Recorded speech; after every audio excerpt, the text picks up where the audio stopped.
Leaders in opposition-held parts of Libya like to call their uprising a revolution. They hope to institute democracy and the rule of law through a new constitution. A professor of religious law, Osama El-Saladi, says that under the 41-year rule of Libyan leader Muammar Gaddafi, religious institutions were as repressed as political life. Therefore, we as a nation aspire to a democratic, constitutional and civil state. There is no place for a family or one individual to control everything. Islam is an important part of daily life in Libya, as seen by the thousands of people who gather every Friday for prayers at opposition headquarters in Benghazi.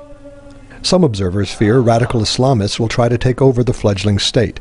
El-Saladi does not believe that will happen, although he hopes religious leaders will play a role in its construction.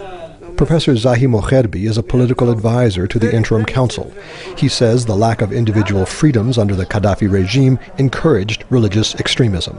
Once you have an open society where everybody has the right to discuss public issue, has the right to contest office and to run for office, I feel that will ameliorate and maybe eradicate most of these radical and extremist tendency.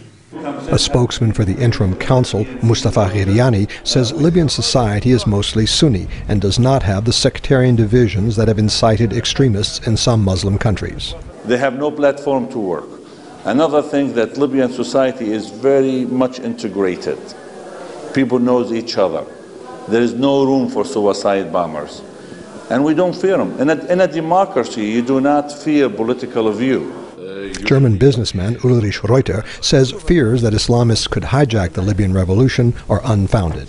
No, this is for me rumors. I'm working since 8 years with the people here. As I mentioned before, I've seen each area here in Libya, and there's no problem with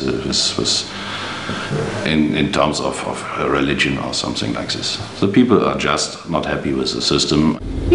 Independent analysts say Islam has been used to mobilize the Libyan people both for and against the Gaddafi regime. But they say religion has not been used as a political tool, at least not so far. Scott Bobb, VOA News, Benghazi.